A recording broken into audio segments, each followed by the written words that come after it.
ભાવનગરમાં 3 ફાઉન્ટેન છે. એક અહીંયા નારેશ્વર મંદિરની બહાર છે, એક લોખંડ બજાર જે ટોપનો નાકા તરીકે એરિયાનું નામ ઓળખાય, આગળથી લઈ આવો, જરૂર થોડી છે અહીંયાથી આવશો. અને એક છે આપણે હલુરિયા ચોકમાં જે શહીદ સ્મારક છે એની બાજુમાં એક ફાઉન્ટેન છે. બરોબર. અને 3 ફાઉન્ટેનમાં પ્રોક્ટર સિમ્પ્સનનો ફેસ કાર્વ કરવામાં આવ્યો છે અને એના માનમાં અચ્છા, એ નારેશ્વરમાં અહીંયા હતું ફાઉન્ટેન જે દેખાય છે ને એ ચાલુ છે કે બંધ છે? અંદર કવર આખું બનાવેલું છે, આખો ગેટ છે, આખો લોક મારેલું હોય છે. આ એઝ આમ કહેવાય અત્યારે આમ પ્રોટેક્ટ તરીકે ગણી શકે, ગ્રીલ છે બધી બાજુ, પણ જે અત્યારે આપણે જે જગ્યાએ જઈએ છીએ ને આખો એક ખૂણામાં સાઈડમાં થઈ ગયો અને અત્યારે એમાં ફાઉન્ટેન જેવું કંઈ છે જ નહીં અત્યારે, ખાલી પથ્થરનો જે પિલર ઊભો છે. ચલો અમે હેરિટેજના રાઉન્ડમાં આવીશું લઈને ફરી સવારે, કેમ કે પબ્લિક પ્લેસીસ તો બધા કોર્પોરેશન પાસે છે એકચ્યુઅલી, તો આમાં તો આપણે ફેરફાર કરી શકીએ.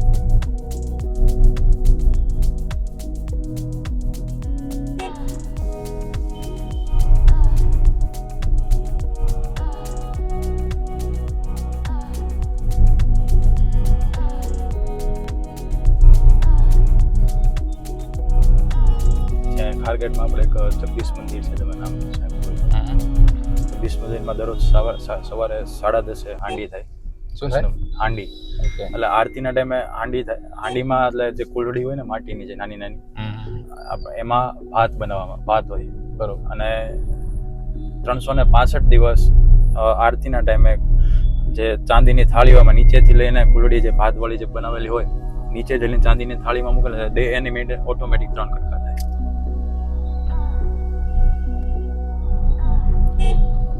બેસતા મહિના આપણું જે નવું ગુજરાતીમાં જે નવું વર્ષ કે દર મહિનાનું પહેલો દિવસ હોય ત્યારે 5 હાંડી હોય, અને આડા દિવસે નોર્મલ દિવસે 3 હાંડી હોય ભગવાનને ધરવામાં આવે. અને બધાના એક જ હરખા ડેઈલી 3 જ ભાગ થાય એ રીતે, આખી આમ ખુલ્લી જાય.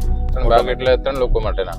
ના, એટલે ટોટલ 3 કુલડી હોય અલગ અલગ પાત્ર, એટલે જે નીચેથી લઈને ચાંદીની થાળીમાં જે રીતે મૂકે ને એટલે ઓટોમેટિક એક કુલડીના 3, એક કુલડીના 3, 3 બધાના અલગ અલગ ભાગ છૂટી પડી જાય. આખી માટી જે છે ને આખું ખુલ્લી જાય, આપણે ફૂલ કેમ ખીલે એ રીતે આખી છૂટી પડી જાય. એટલે એક આસ્થા અને શ્રદ્ધાનો વિશ્વાસ કહી શકીએ કે લોકોમાં આ જે પણ જીવન છે ને અવરમાં એ હાંડીના દર્શન કરવા માટે રોજ 10:30 થાય, પણ લોકો ભીડ આપણે અત્યારે જોઈએ કે મંદિરોમાં આરતીમાં ભીડ જોવા નથી મળતી, પણ એ 10:30 આરતીને હાંડીના દર્શન કરવા માટે ખૂબ જ ભીડ જોવા મળે. ટૂંકમાં એના દર્શન કરવા માટે પડાપડી થાય. તો આ જૂનું શહેર છે? હા, અહીંથી ટર્ન લેવાનો. અહીંથી રેલવે સ્ટેશન રોડ આવી ગયો. આ બિલ્ડિંગો કેટલી જૂની હશે બધી? એ બધી 100-150 વર્ષ થઈ ગયા. હા, જૂનું જે અહીંનું જે બાંધકામ છે, કારણ કે ભાવનગર વડવા ગામ બધું આ સાઈડ જ વસ્યું એ સમય, અને મોસ્ટ ઓફ જે બિલ્ડિંગ છે પ્રોક્ટર સિમ્પ્સના અંડરમાં એ સમયે બનેલા, સારી રીતે બનેલા છે. અહીંયા સાઈડમાં રાખજો, આગળ બોલ એક્ટિવા પડીને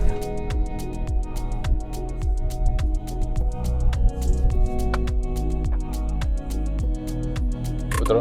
હા, સામેનો જે ફાઉન્ટેન છે ને, બાકીના 2 ફાઉન્ટેન છે ને અત્યારે આમ કવર કરેલા છે, પણ આ કોઈના ધ્યાનમાં નથી અત્યારે. આ જે છે ને સાઈડમાં જે આપણે જે દેખાશે ને એ સમય ફુવારાની જે લાઈન હોય એ બાજુમાં. હા, ફરતે. ઓકે. આવા ભાવનગરમાં 3 છે. આ આખો પથ્થરનો બનેલો, બાકી 2 જે છે ને એ માર્બલના છે આખા.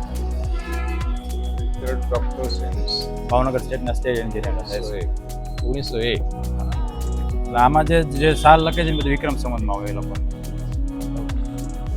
તો આમ તમારું ક્યાં હતું એટલે બાજુની? આ બંને જે બધા બતાવે છે ને આખું આ જે તે સમય આખો મોટો બેઝ છે આનો. ઓકે. આ જો પથ્થર ત્યારનો જ છે, આ રાજુલા સ્ટોન. પાછળ એક આખું સાઈડમાં થઈ ગયું છે. પાછળ શું છે આપણને આઈડિયા નહીં હશે? નહીં. ચલો અમે શોધીશું કઈ તો કરાવીએ, થોડું લાઈવ કરવાનું કરાવીએ, ઠીક છે? પ્રોજેક્ટ લઈએ.